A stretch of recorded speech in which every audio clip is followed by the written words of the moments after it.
பிரசித்தி பெற்ற மதுரை மீனாட்சி அம்மன் கோவில் சித்திரை திருவிழாவின் முக்கிய நிகழ்வுகளில் ஒன்றான தேரோட்டம் தொடங்கியிருக்கிறது.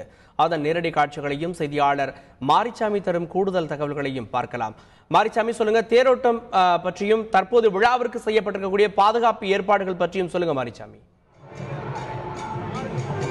மதுரை மீனாட்சி அம்மன் கோவில் சித்திரை பெருந்திருவிழா தொடங்கி 11வது நாளாகிவிட்டது. 11வது நாள் திருவிழா இன்று. நேற்று 10வது நாள் திருவிழா மீனாட்சி திருக்கல்யாணம் வெகு சிறப்பாக நடைபெற்றது. இன்று 11ஆம் நாள் திருவிழா திருத்தேரோட்டம். தேரோட்டம் என்பது அதாவது இரண்டு பெரிய தேர்கள், ஒரு பெரிய தேர், ஒரு சிறிய தேர். பெரிய தேரில் மீனாட்சி அதாவது சுந்தரேஸ்வரர், மதுரையை ஆளும் சுந்தரேஸ்வரரும் பிரியாவிடை அம்மனும் பெரிய தேரிலும், மீனாட்சி அம்மை மதுரை எம்பதியை ஆண்டு கொண்டிருக்கும் இந்த மீனாட்சி அம்மன் சிறிய தேரிலும் வீதி உலா வருகிறார்கள். அதாவது மதுரையின் முக்கிய வீதிகள் என்று சொல்லக்கூடிய 4 மாசி வீதிகள். தேரடியிலிருந்து அதாவது கீழமாசி வீதியில் உள்ள தேரடியிலிருந்து சரியாக 6 மணிக்கு தேர் கிளம்பியது. தேர் கிளம்பி அந்த பெரிய தேர் முதலாவதாக புறப்படும். அந்த பெரிய அலங்கரிக்கப்பட்ட தேரில் சுந்தரேஸ்வர பெருமானும் பிரியாவிடை அம்மனும் தேரில் வலம் வருகிறார்கள். அந்த பெரிய தேர் கிளம்பி சற்றேறக்குறைய 20 நிமிடங்கள் கழித்து சிறிய தேர் கிளம்பும். சிறிய தேரில் மீனாட்சி அம்மன் சிறிய தேரில் கிளம்பி வருவார். இந்த 2 தேர்களும் அதாவது கீழமாசி வீதி என்று சொல்லக்கூடிய அந்த கீழமாசி வீதியில் உள்ள தேரடியில் இருந்து கிளம்பி தெற்கு மாசி வீதி, மேலமாசி வீதி, வடக்கு மாசி வீதி வழியாக மீண்டும் கீழமாசி வீதியில் உள்ள தேரடியை வந்தடையும்.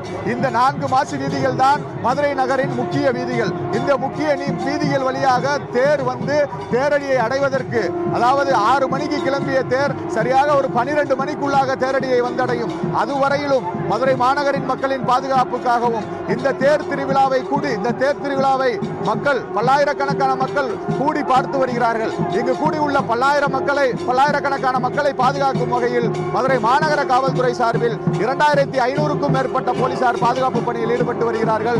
அவர்கள் பாதுகாப்பு பணியில் அதாவது சாதாரண உடையில், மப்டி உடையில், அதாவது செயின் கொள்ளையர்கள் மற்றும் செல்போன் திருடர்கள் ஆகியோரை கண்டுகொள்ளும் வகையில் மப்டி உடையிலும் காவல்துறையினர் உடையிலும் சுமார் 2500க்கும் மேற்பட்ட காவல்துறையினர் பாதுகாப்பு பணியில் ஈடுபட்டு வருகிறார்கள். இந்த தேரானது இப்போது பெரிய தேர் கிளம்பி வந்து கொண்டிருக்கிறது.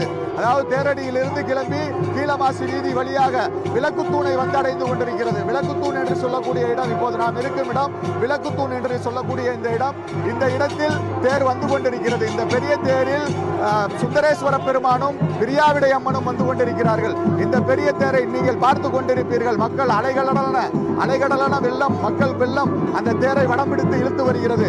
இந்த தேரானது கீழமாசி வீதி, தெற்கு மாசி வீதி, மேலமாசி வீதி, வடக்கு மாசி வீதி வழியாக மீண்டும் திருத்தேர் புறப்பட்ட இடத்திற்கு அதாவது திருத்தேர் புறப்பட்ட அந்த தேரடிக்கு வந்து சேரும். தேரடிக்கு வந்து சேருவதற்கு சரியாக 6 மணிக்கு கிளம்பிய இந்த 2 தேர்களும், முதல் தேர் 6 மணிக்கு கிளம்புகிறது. ஒரு 6:30 மணி வாக்கில் 6:25 மணி வாக்கில் சிறிய தேர் கிளம்பும். சிறிய தேரில் மீனாட்சி அம்மன் பவனி வருகிறார். நேற்று நடைபெற்ற திருக்கல்யாணத்தை முன்னிட்டு திருக்கல்யாணத்தை போற்றும் வகையில் இந்த உலக பிரசித்தி பெற்ற இந்த மீனாட்சி அம்மன் கோவிலில் 10ஆம் நாள் திருவிழாவாக நேற்று திருக்கல்யாணம் நடைபெற்றது. இன்று 11ஆம் நாள் திருவிழாவாக தேர் திருவிழா நடைபெற்று வருகிறது. இந்த தேர் திருவிழாவை காண மதுரை முழுவதும் அதாவது மதுரை மற்றும் சுற்று மாவட்டங்களில் சிவகங்கை, ராமநாதபுரம், திருச்சி, திருவாரூர் உள்ளிட்ட பல சுற்று மாவட்டங்கள், திருநெல்வேலி, புதுக்கோட்டை உள்ளிட்ட பல மாவட்டங்களைச் சேர்ந்த மக்கள், பல மாநிலங்களைச் சேர்ந்த மக்கள், உலகத்தில் உள்ள அனைத்து நாடுகளிலும் உள்ள மக்கள் பல்லாயிரக்கணக்கானோர் இங்கு திரண்டிருக்கிறார்கள். இவர்களை பாதுகாப்பு ஏற்பாடுக்காக மதுரை மாநகர காவல்துறை 2500 போலீசார் பாதுகாப்பு பணியில் ஈடுபட்டுள்ளனர். மேலும் இவர்களின் சுகாதாரம், குடிநீர் வசதியை உறுதி செய்ய மாவட்ட நிர்வாகமும் மாநகராட்சி நிர்வாகமும் கோவிலை சுற்றிலும் தேர் வரும் திசை எங்கிலும் குடிநீர் பந்தல்கள், குடிநீர் அமைக்கப்பட்டிருக்கிறது. மேலும் தனியார் அதாவது பொதுமக்கள் நீர்மோர் மற்றும் பல வகையான குளிர்பானங்களை வழங்கி தேரை இழுக்கும் இந்த இளைஞர்களுக்கு, தேரை இழுத்து வரும் இந்த இளைஞர்கள் சோர்வடையாமல் இருப்பதற்காக குளிர்பானங்களை கொடுத்து வருகிறார்கள். இந்த தேரை பாருங்கள், ஆடி அசைந்து வருகிறது.